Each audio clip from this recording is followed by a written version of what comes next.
The Sundral cave system didn't appear on any of the Bureau's priority lists, which was precisely why Cale Rivers had been the one sent to survey it. 11 years in the Terran Cartographic Bureau had taught him a reliable truth about institutional logic. The interesting assignments went to people with friends in the right offices, and the assignments that paid the same rate but involved freeze-dried protein packs and a 6-hour atmospheric descent went to people like him. People who had, at some point in their career, filed a complaint about the coffee situation at headquarters and had never quite been forgiven for it. He had filed 2 complaints, actually. He wasn't proud. He wasn't sorry either. Vithara 9 received him the way frontier moons always did, with complete indifference. The lander touched down on a basalt plain so flat and featureless that his navigation array briefly questioned its own calibration, and Cale stepped out into air that smelled of cold mineral and something faintly electrical, the way the sky smells in the moment before a storm decides to commit. The surface temperature was manageable. The wind was not exactly pleasant, but it wasn't the kind of wind that made you reconsider your career choices. That was something. He pulled up the geological survey data on his wrist display as he walked, the blue light of the holographic readout flickering slightly in the crosswind. The Sundral system was approximately 2 kilometers northeast of his landing coordinates, a network of caverns that some preliminary orbital scan had described as notable crystal formations, limited scientific value, low priority for full cartographic processing. Someone at the Bureau had written that assessment, and Cale had a suspicion that person had never actually stood in front of something beautiful and had to admit it didn't have a practical application. Some people were built that way. He had learned not to argue with them in writing. The anomaly that had upgraded Vithara 9 from low priority to actually send someone was a thermal signature, faint, biological in its patterning, and sitting roughly 400 meters inside the cave system's main corridor like something that had gotten comfortable and stopped bothering to explain itself. The Bureau's automated systems had flagged it 3 weeks ago and spent 2 of those weeks convincing themselves it was instrument error before finally, reluctantly, generating a mission order. Kyle had read the mission briefing on the descent. It was 4 sentences long. The 4th sentence was a reminder to submit receipts within 30 days. The cave entrance opened in the side of a low ridge like a held breath, a narrow, dark mouth that widened quickly once you stepped inside, the rock changing character almost immediately from the rough basalt of the surface to something smoother, more deliberate feeling, as though the planet had been saving this part of itself for a different purpose. Kyle switched on his helmet-mounted light and watched the beam catch the first of the crystal formations. Long columns of translucent rose quartz rising from the cave floor, each one slightly different in its lean and angle, the whole arrangement suggesting a forest frozen at the exact moment it decided to become something else. He stood there for longer than his survey protocol technically recommended. He had always had this problem. 11 years of frontier cartography, and he still stopped in front of beautiful things as though stopping might help him memorize them, as though his eyes needed more time than his brain to accept that something was real. He moved deeper. The bioluminescence began about 100 meters in, a slow, cold light emanating from somewhere within the crystal lattice itself, blue-green and faintly pulsing, the rhythm of it just irregular enough to feel organic rather than mechanical. His scanner logged it automatically, cross-referencing against known mineral databases and returning a classification of unknown variant crystalline photoemission, which was the scientific equivalent of a shrug. The light was beautiful, and the science didn't have a good explanation for it yet, and Cale found that arrangement quietly satisfying. He was in the minority at the Bureau on that particular feeling. The thermal signature on his wrist display grew stronger as he navigated the main corridor, ducking once under a low shelf of rock and squeezing sideways through a passage that had clearly not been designed with a person wearing a survey pack in mind. The caves breathed.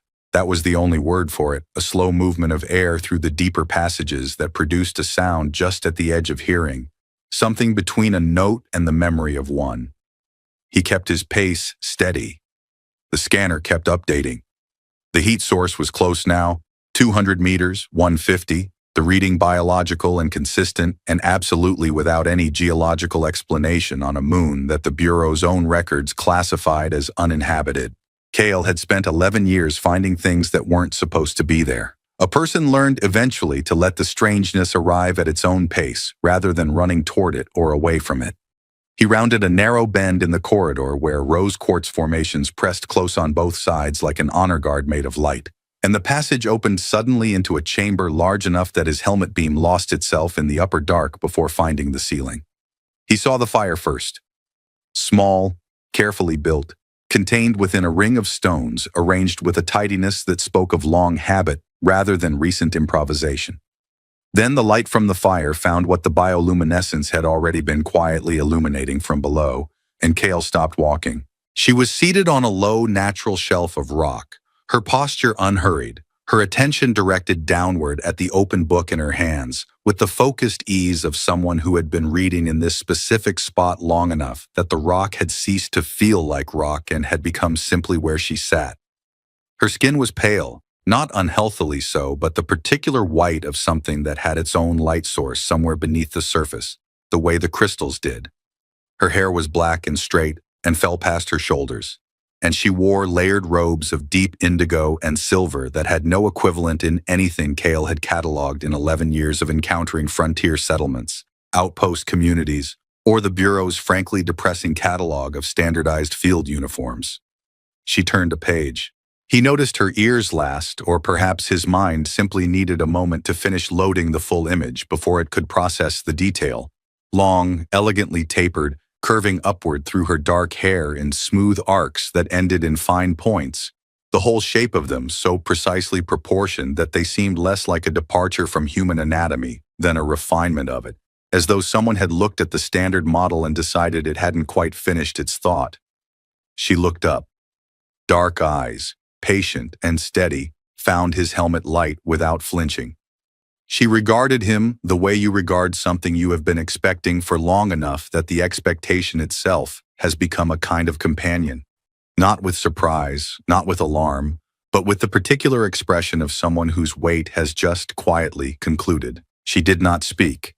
She simply looked at him and waited, and the crystals pulsed their cold blue-green light around them both.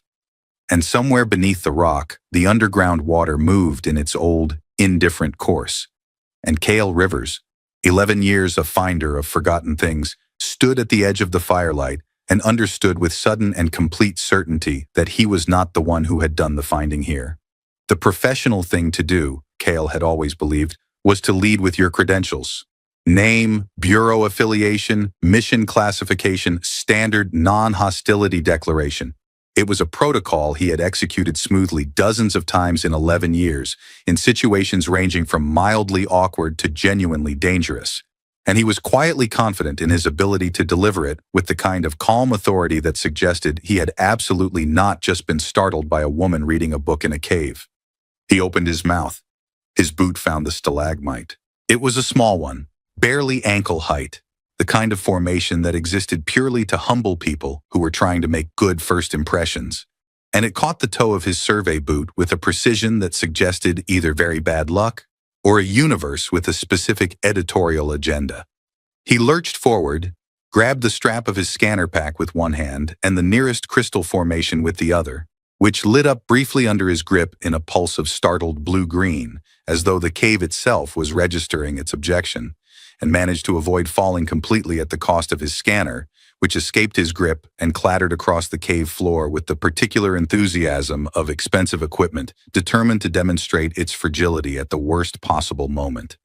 The woman watched this without changing her expression. Cale straightened. He retrieved the scanner. He checked it for damage with the focused attention of a man who was absolutely not thinking about what had just happened and was certainly not experiencing any warmth in the region of his face. The scanner was fine. It beeped once, reproachfully, and resumed logging ambient temperature data. "I'm from the Bureau," Cale said. His voice was fine.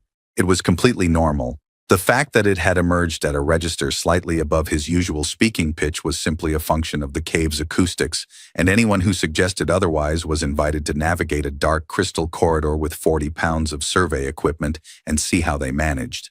The woman closed her book with the careful deliberateness of someone who had respect for the object and time to show it. She marked her page. He noticed she used an actual physical bookmark, a narrow strip of something dark and woven, which struck him as a detail that raised more questions than it answered. And she set the volume beside her on the rock shelf with the same unhurried care. "Please," she said, "sit." Her voice carried no accent he could place in any linguistic database, but the word itself was perfectly formed, the standard dialect, precise and unambiguous. She gestured toward the cave floor across the fire from her, the gesture practiced enough to suggest she had imagined making it before, and Cale, who had a great many questions and no immediate protocol for any of them, sat. He pulled off his helmet, because it seemed like the right thing to do, and clipped it to his pack and looked at her across the fire. She looked back at him with those dark, steady eyes that continued to do the thing he couldn't categorize, the thing that wasn't quite amusement and wasn't quite relief and occupied some specific emotional coordinate he didn't have a name for yet. "You speak standard," he said. It wasn't his most incisive opening, but it was accurate. And accuracy was a reasonable place to start. "I learned it," she said, with the simplicity of someone reporting a fact rather than offering an explanation. Whether that meant she had learned it recently, years ago, from a textbook, or from some method he couldn't imagine, she did not clarify, and her tone made further questions on that particular point feel slightly impolite. He tried a different angle. "I'm Cale Rivers, Terran Cartographic Bureau, Frontier Survey Division. I was dispatched to this cave system to investigate a thermal anomaly." He paused. "That was you?" "Yes," she said. "You're not in our records," he said. "Vithara 9 is classified as uninhabited." "I know," she said. "I have read your Bureau's classification of this moon. I found it in a public archive approximately 4 years ago." She considered for a moment. "It is not entirely accurate." "No," Cale agreed. "Apparently not." He looked around the chamber, not because he expected to find new information in the rock formations he had already cataloged on his way in, but because he needed a moment to arrange his thoughts into something resembling a useful order. The bioluminescent crystals continued their slow pulse. The fire was steady and small and clearly tended. There was, now that he was looking, evidence of long habitation in this space. A neat arrangement of containers along one wall, the kind of material organization that spoke of a person who had developed a system because they had needed one for a while. A sleeping area, carefully defined. Shelves, improvised from natural ledges, bearing objects he couldn't identify from here. Someone had been living in this cave for a significant amount of time. He looked back at her. "Are you?" he started, and then realized he had about 6 different questions trying to get through the same door simultaneously, which was not a productive arrangement. He took a breath. "Can I ask your name?" Something shifted in her expression, something small and precise, like a door opening just enough to show that there was more space behind it than the exterior suggested. "Nithara," she said. "Princess Nithara, of the Velhari continuance, though the title is—" She paused, choosing the word with visible care, "contextually complicated at present." Cale processed this. The Velhari continuance was not in any database he had access to, which either meant it was genuinely unknown to the Bureau, possible, given how much frontier space remained unmapped, or that it operated under a different designation in the records he knew. Either way, the word princess was sitting in the middle of the sentence doing considerable work, and he decided it deserved acknowledgement. "Okay," he said, which was not his most diplomatic response, but was at least honest. "You are taking this well," Nithara observed. "I'm taking it at whatever speed it arrives," he said. 11 years of frontier survey. You develop a relationship with unexpected things." The corner of her mouth moved.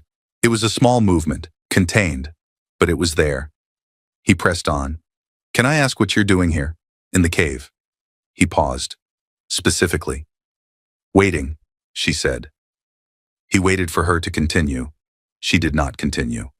The fire moved between them, and the crystals pulsed, and Kyle recognized the particular quality of a silence that was not empty, but was instead very full of something that would require the right question to open. "Waiting for what?" he asked. For someone, she said. He looked around the cave again, reflexively, and then felt slightly foolish about it because there was clearly no one else here, and the cave was not the kind of space where a person could be easily missed. He looked back at her. Do you need me to contact anyone? I have a communication array on my lander. Long range, bureau grade. I can reach the nearest relay station in about... No, she said gently but with a finality that was not unkind. Thank you. That won't be necessary. She held his gaze across the fire with an expression he was only now beginning to understand was not patience in the general sense, but patience in the specific sense, the patience of a person who has arrived at a destination rather than one still traveling toward it. The person I was waiting for, she said, has already arrived. Kyle looked at the cave entrance behind him. Then he looked back at her. She was watching him with those dark eyes and that expression that lived somewhere between amusement and the quiet satisfaction of a very long equation finally balancing, and the crystals pulsed their slow, cold light around them both.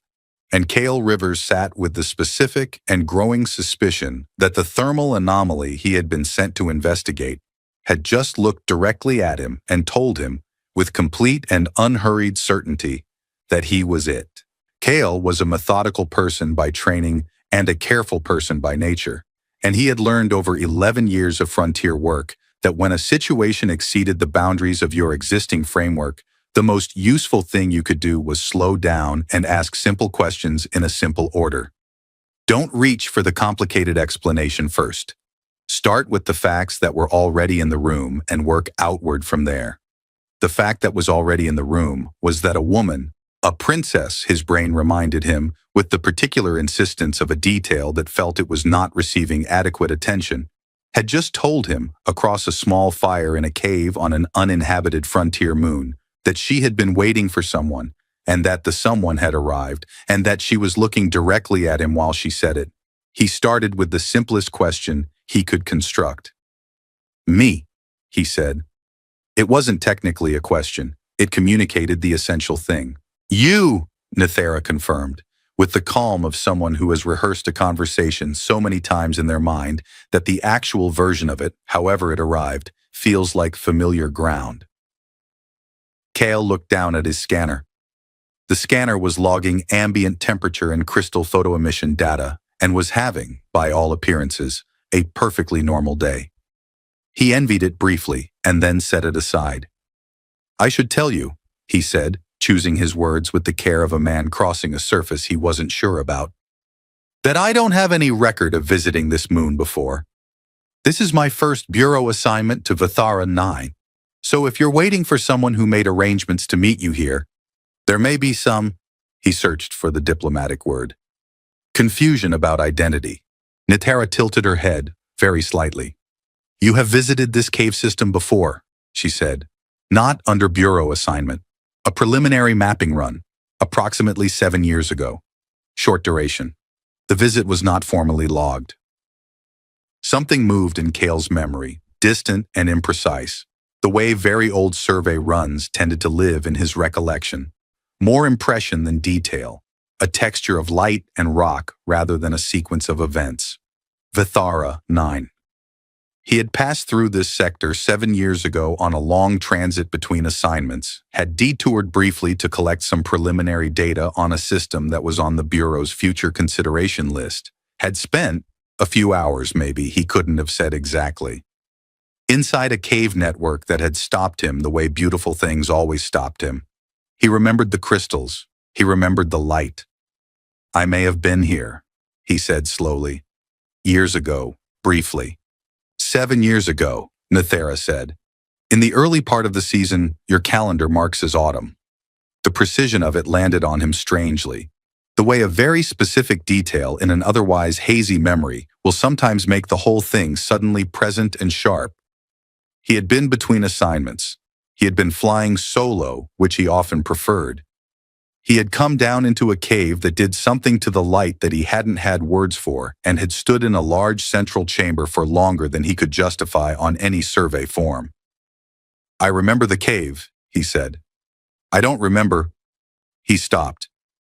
You said, Nithara said, her voice carrying the particular quality of someone reciting something they have returned to many times, that you would have to come back someday and see it properly. The silence that followed was the kind that has weight. Kyle sat with it and felt something that he didn't immediately have a name for move through him slowly, the way cold water moves through a system, finding every passage, reaching every corner. He turned the sentence over.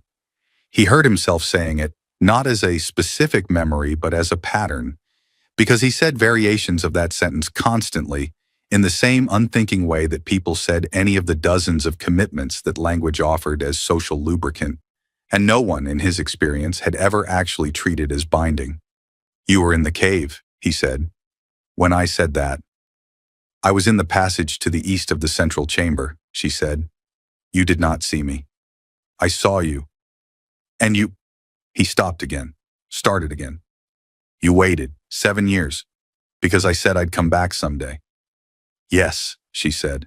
Kale opened his mouth and then closed it, and then decided that what he needed before he said anything else was a moment to simply look at the ceiling of the cave and conduct a brief internal audit of his entire relationship with casual speech. The ceiling was unhelpful. It was beautiful, crystalline, pulsing gently in blue and green, and it offered no guidance whatsoever. "I have to ask you something," he said, bringing his eyes back down to her. "And I want you to know I'm asking it with genuine respect, and not in any way to be difficult. But your civilization's relationship with casual remarks must make dinner conversation extraordinarily high stakes." Nithara considered this with a seriousness that he was beginning to understand was not humorlessness, but rather its own kind of humor, a precision of engagement with even the lightest things. "There are protocols," she said. "Velhari social interaction involves significant care around spoken commitment. There are phrases that function as genuine pledges and phrases that function as—" She paused, searching. "Expressions of positive feeling without binding weight." "And I'll have to come back someday," Kyle said. "Falls into which category in Velhari?" "The first," she said without hesitation. "Right," he exhaled. "And you knew, you must have known, that I wasn't Velhari, that I might not have meant it the same way." "I knew," she said. She did not look away from him, and there was something in her expression now that was more open than it had been, as though the conversation had reached a depth where surfaces were no longer doing most of the work. "I considered it carefully. I understood that in your linguistic context, the phrase carries no binding weight. I understood that you spoke it without intention." She paused. "I chose to honor it anyway." "Why?" The word came out quieter than he intended. She was quiet for a moment, and the fire moved between them, and somewhere beneath the rock the underground water continued its old, indifferent course. "Because the words were true," she said finally. "Whatever you intended, you stood in this cave, and it moved you, and you said so. That was true. The commitment your words implied. To return. To see it properly. That was a true thing, even if you didn't mean it as a commitment. I did not wait because I wanted to hold you to an obligation." She looked at him steadily. "I waited because the words were worth honoring, regardless of whether you returned. Whether you returned was—" She paused again, and he had the impression she was translating not between languages, but between entire architectures of meaning, secondary to the act of keeping faith with something real. Kale sat with that for a long time. The scanner beeped quietly beside him, logging data that suddenly seemed very beside the point. "I didn't remember saying it," he said. He said it because it was true and because it seemed important that she know it, not as an excuse, but as a fact that the conversation required. "I say things like that. I say that specific kind of thing. Constantly. In caves, in ruins, at viewpoints. I say it the way people say they'll have to try a restaurant sometime. I meant it in the moment. I didn't carry it with me." "I know," Nithara said. "That doesn't bother you?" She considered the question with the same care she seemed to give everything. "I was not ready for it," she said at last quietly, with honesty that arrived gently but landed with considerable weight. "I had imagined many versions of this conversation. In most of them, you remembered." She looked at him across the fire, and he saw something in her expression that was neither accusation nor grief, but sat close to both, a feeling that had been held carefully for a long time, and was only now being allowed to take up its full space. I had not prepared adequately for the version where you did not. The crystals pulsed. The fire burned.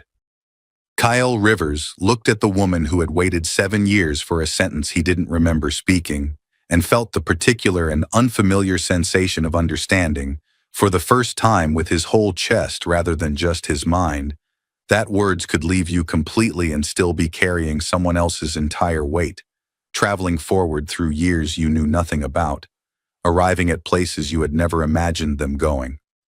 They stayed on opposite sides of the fire for a while after that, and neither of them rushed the silence. Cale had learned in 11 years of working alone in remote places that silence was not always a problem to be solved. Sometimes it was just the space that a large thing needed in order to fit inside a conversation. This was one of those times. The thing that had just entered the room was large enough that he suspected it needed all the space it could get. He looked at his hands. He thought about 7 years. He tried to do what he always did when confronted with a number that resisted immediate comprehension. He tried to fill it with texture, with the specific fabric of lived time. 7 years ago, he had been 31, filing his 4th formal complaint about the Bureau's equipment requisition process, eating freeze-dried protein packs in a different cave on a different moon, saying things into beautiful empty spaces that he forgot before he'd finished exhaling them. 7 years of that. 7 years of assignments and transit and the small accumulated weight of a life moving forward in the ordinary way that lives do, and somewhere in a cave on Vithera 9, a woman with long tapered ears and a leather-bound book had been keeping faith with a sentence he'd released into the air like a breath and never thought of again. "Can I ask you something?" he said. "And have you tell me honestly if it's an impolite question in Velhari terms, because I genuinely can't always tell." "You may ask," Nithera said.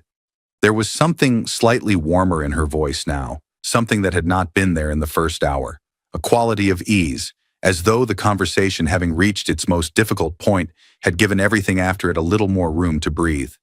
"Did it help?" he said. "The waiting, not..." He held up a hand, organizing his words. "Not in the sense of, was it worth it?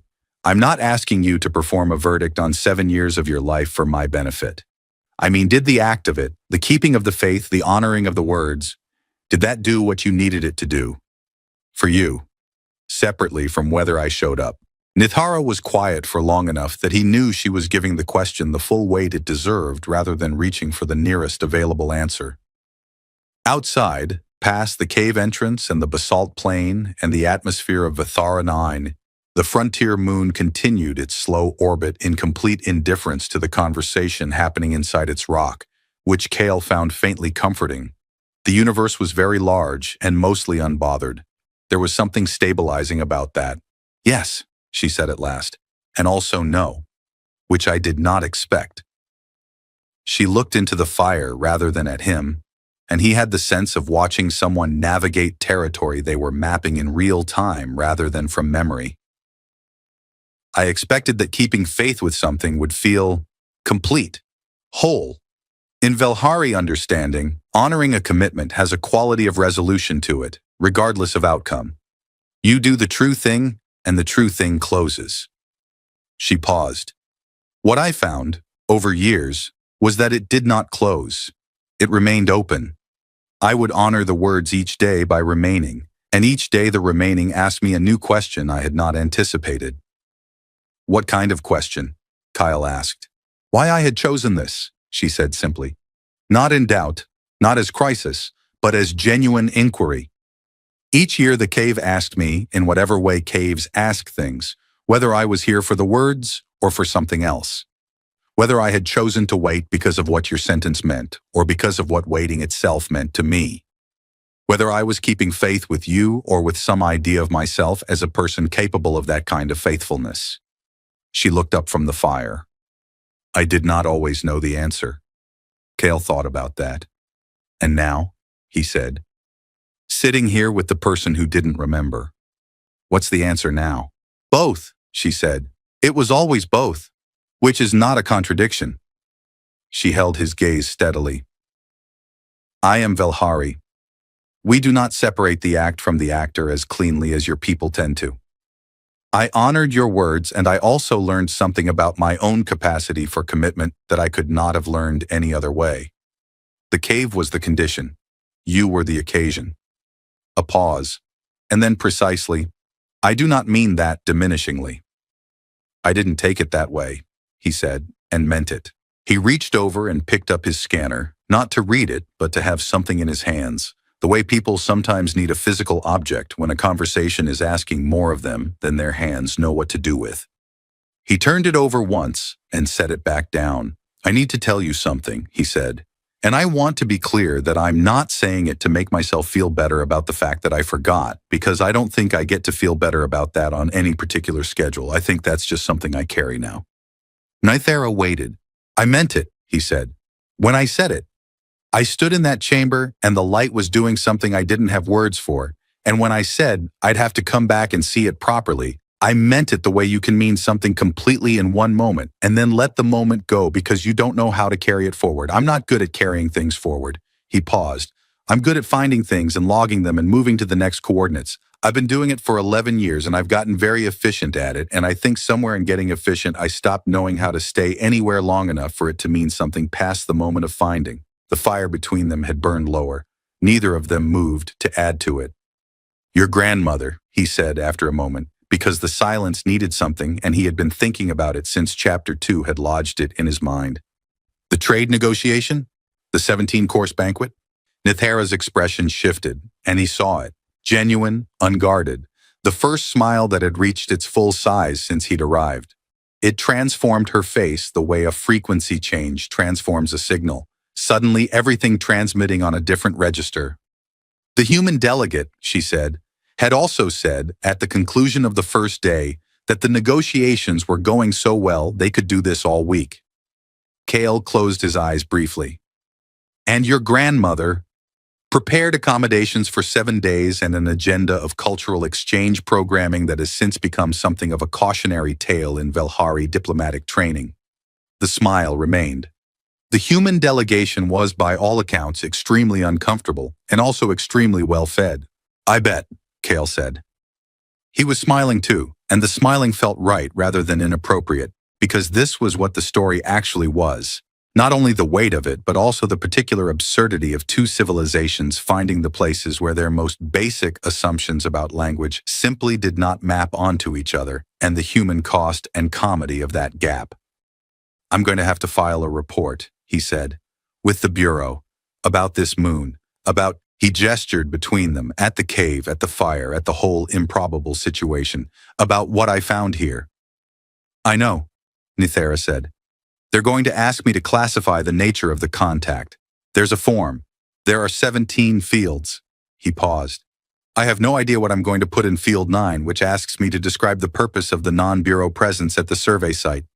You could put waiting, she said. I could put waiting, he agreed. The Bureau is going to have many follow-up questions. Then you will have to come back, Nythera said, to answer them. She said it lightly, with that precise quality of humor that he was now calibrated to, the warmth behind the containment of it. But he heard, underneath the lightness, what she was doing, offering him the shape of a real thing in the form of a joke, the way careful people sometimes do when they want to make space for something genuine without demanding that it be named before it was ready. He looked at her across the dying fire, in the cave that had held her for 7 years, in the bioluminescent light that pulsed its slow rhythm against the crystal walls, and he understood that he had come here as a finder of forgotten things, and had found instead something that had never been forgotten, something that had been kept, deliberately and faithfully, by someone who understood the weight of words better than he ever had. Yeah, Kale Rivers said, and this time he meant it the way it was supposed to be meant, with the full intention of a person who was finally learning to carry something forward. I'll have to come back. The crystals pulsed. The fire settled into its last low light. And the cave, which had kept its silence for 7 years, kept it a little longer, patient as ever, and no longer waiting for anything at all.